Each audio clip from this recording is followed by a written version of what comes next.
This episode discusses topics around mental health that might disturb some listeners. If you are affected, please contact your nearest medical support immediately. For Australian listeners, you can contact Lifeline on 131114.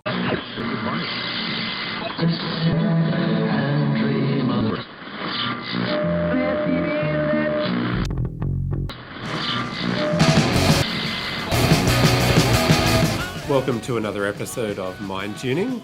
My name is Will. And I'm Martina. And in today's episode, we're looking at the song I Don't Want to Hear It by Minor Threat from the Minor Threat EP in 1981. Oh, it's a recent one.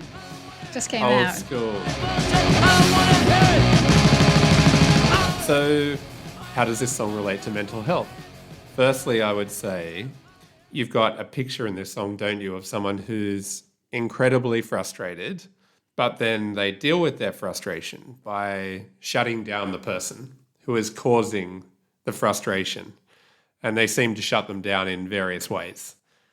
Yeah, I think we have two sides of different mental health issues. One is the receiver of the lies and the self-absorbed discourse. And the other one is the speaker of that discourse. Clearly has their own mental health issues, whether or not they're actual lies, whether they might be going through something, to be talking about themselves all the time. It could be an actual case of narcissism, and it's a delicate and difficult place to be when you're the receiver of that, when you're the listener of that, and you don't know how either to help that person or how to deal with it in a way that protects both you and the other party without hurting anyone, without aggravating whatever mental space you're in.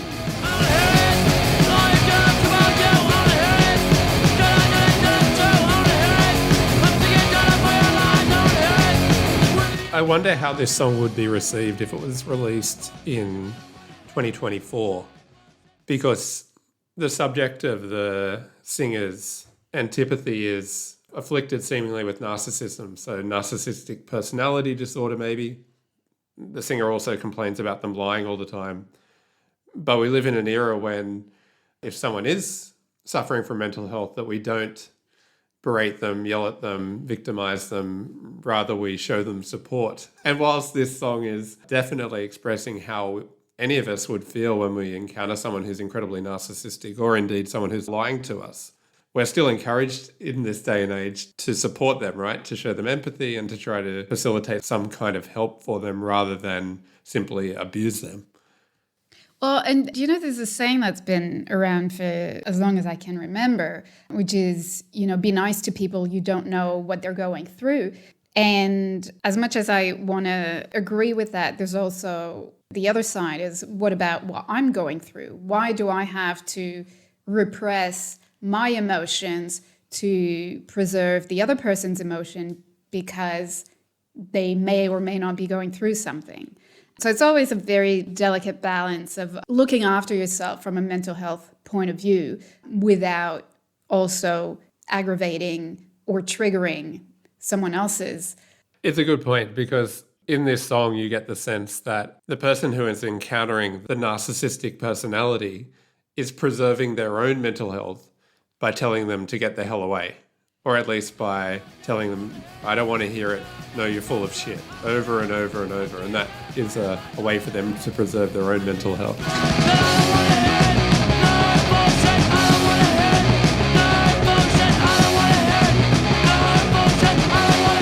And back to what we were saying, in this day and age, rightly so, I think, we're now conscious and taught to not react like this and acknowledge that it's not that person's fault that they're like that. Obviously, they're a product of their environment and their upbringing, all of that.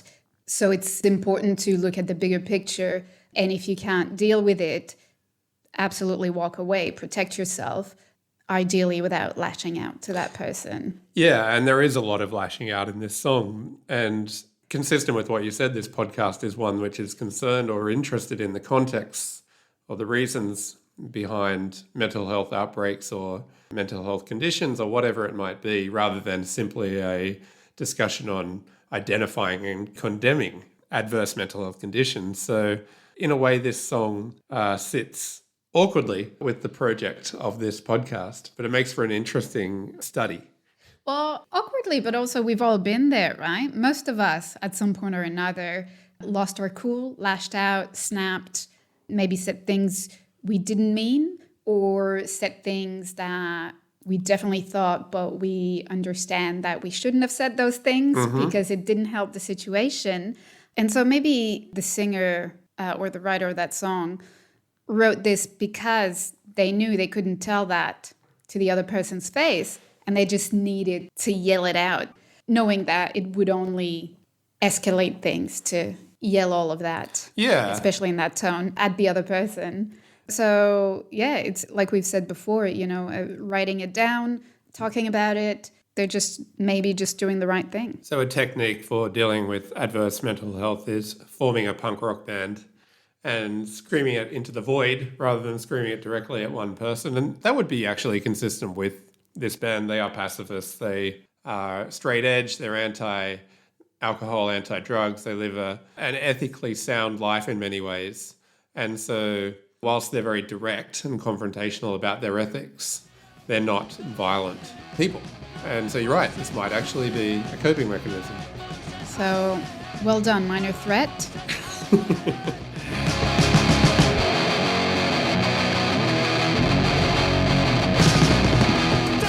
It's a scorching song instrumentally. It's one of the most abrasive punk songs from that era, I would say, and it's over so quickly. And there's something about the instrumentation and that it's so compact that matches the feeling of dealing with someone whose mental health is frustrating, let's say. There's something that is packaged into this size of a song and this sound, which evokes what the experience is like. Yeah, that's a great point. The equivalent of someone just needed to scream, nothing specific, just scream to get it out of their system. And it sounds like that's what they're doing. I feel like it would be very cathartic to both sing and listen to. If you're in that position and you're frustrated by someone whose discourse you disagree with, you don't want to listen to that discourse anymore, a song like that would help.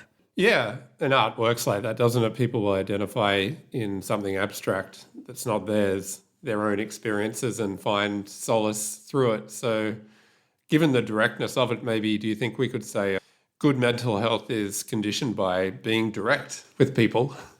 I think so. This is another one that we keep hearing, which is communication is key in any kind of relationship. So if you need to protect your own mental health against any kind of behavior without needing to go into details about why their behavior is affecting you, if you think it's going to open a can of worms that you're not ready to deal with, you can just let them know that this relationship is not working with you, whether it's a friendship or romantic or any kind of relationship, and just let them know that you need to step back and walk away from that. Whether they understand why and reasons behind it, either way, they're going to be upset, whether you ghost them, whether you yell at them, I can't deal with this. But at least if you communicate directly and respectfully, you've done the right thing.